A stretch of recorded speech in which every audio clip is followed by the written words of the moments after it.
우리는 지금까지 기독교의 기본 진리 그리고 성경이 우리에게 전하는 가장 본질적인 메시지를 나누었습니다. 이러한 소식을 들으면, 성경의 내용을 들으면 사람들은 보통 5가지 중에 한 가지 반응을 보이는데요. 그 첫 번째, 사람들은 기뻐하는 마음을 갖습니다.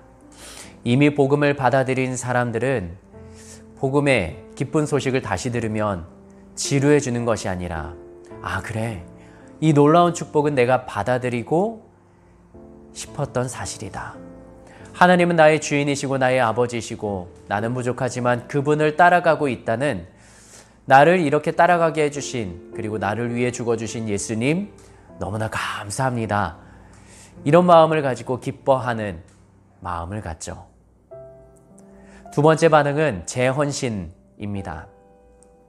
이 사람들은 과거에 하나님을 정말 진심으로 받아들이고 그분을 주인으로 여기며 따라가며 살았던 적이 있습니다. 그런데 인생의 어느 시점에 풍랑을 맞고 상황이 힘들어, 그리고 내가 중요하게 생각했던 우선순위가 바뀌어 하나님을 떠나 사는 적이 있습니다. 실제로 교회를 떠나 살지만 교회를 다니고 있어도 내가 주인이 되어 살아가는 상태가 될 수 있습니다.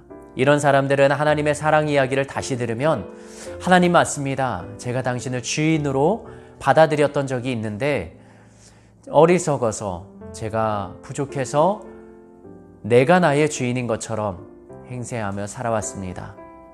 하나님 아닌 것에 목매어 살아왔습니다. 주님, 이 저의 부족함을, 못남을 용서해 주십시오.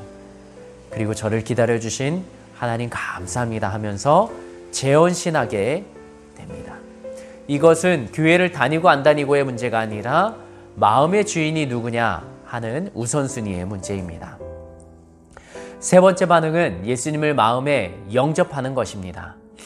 지금까지 나는 내 생각대로 내 마음대로 살아왔지만, 그리고 하나님의 원래 계획과 그리고 깨어진 세상과 그 원인과 죄, 그리고 하나님께서 주신 해결책을 듣고 이 복음을 듣고 진심으로 동의해서 마음의 주인, 그 자리에 하나님을 모셔드리겠다라고 결단하는 행위입니다.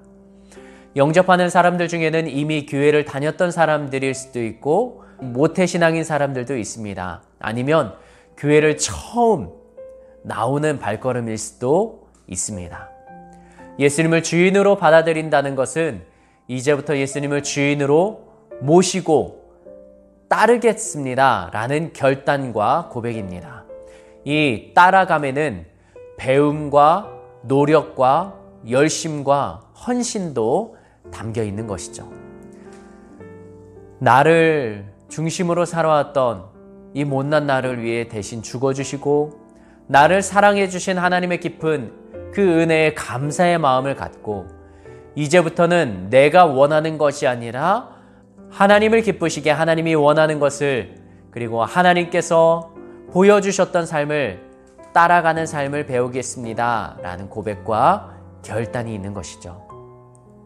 이럴 때 우리는 변화된 삶을 바라보면서 예수님을 영접했다라고 표현하기도 합니다.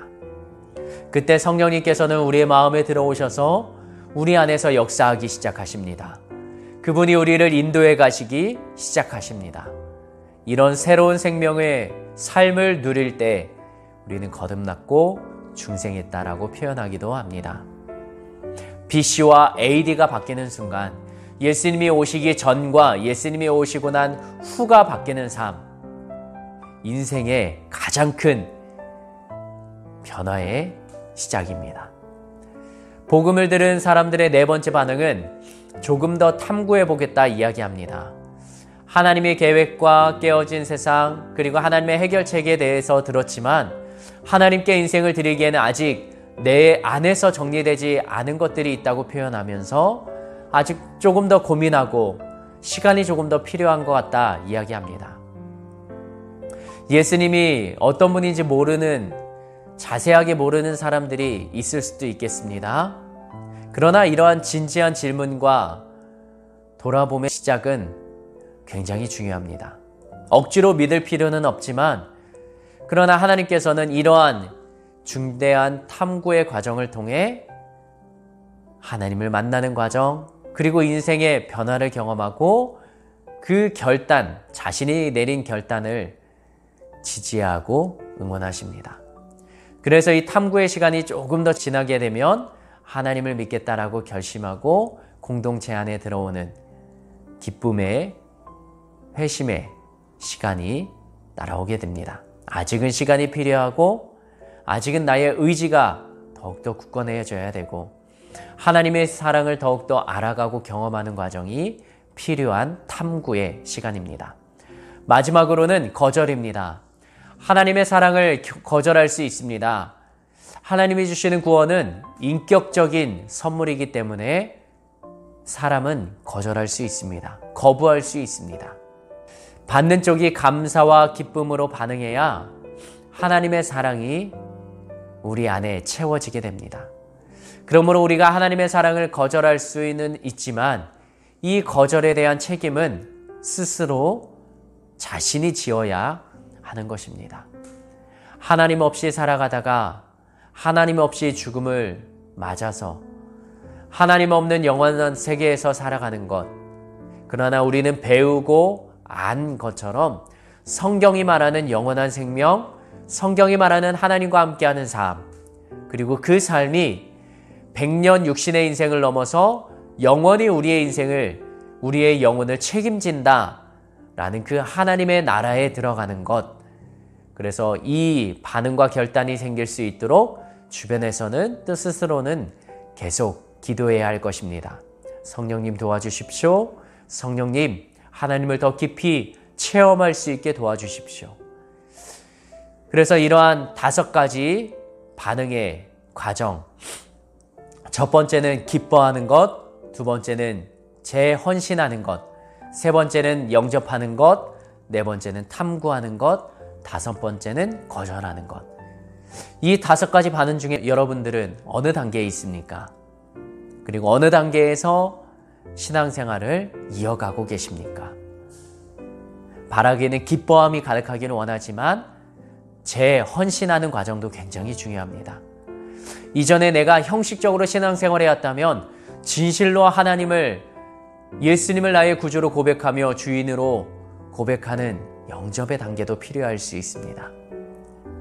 아직 나는 이 탐구와 거절의 단계에 있다면 공동체에게 기도를 요청할 수도 있겠습니다. 내가 진실로 하나님을 영접할 수 있도록 함께 기도해달라. 토요일 저녁 우리가 나의 신앙의 상태를 점검하고 주일 하나님 앞에 설 때에 하나님께 감사함으로 하나님의 도우심을 구하는 기도로 또 하나님 나의 주인의 자리에 다시 주님을 초청합니다. 재헌신의 과정으로 주님 앞에 설 때에 하나님이 나의 마음의 진심의 고백을 들으시고 풍성하게 내리시는 은혜에 맛볼 수 있을 것입니다. 시간 다시 한번 진지하게 나의 신앙의 상태를 점검할 수 있는 토요일 저녁이 되기를 축복합니다.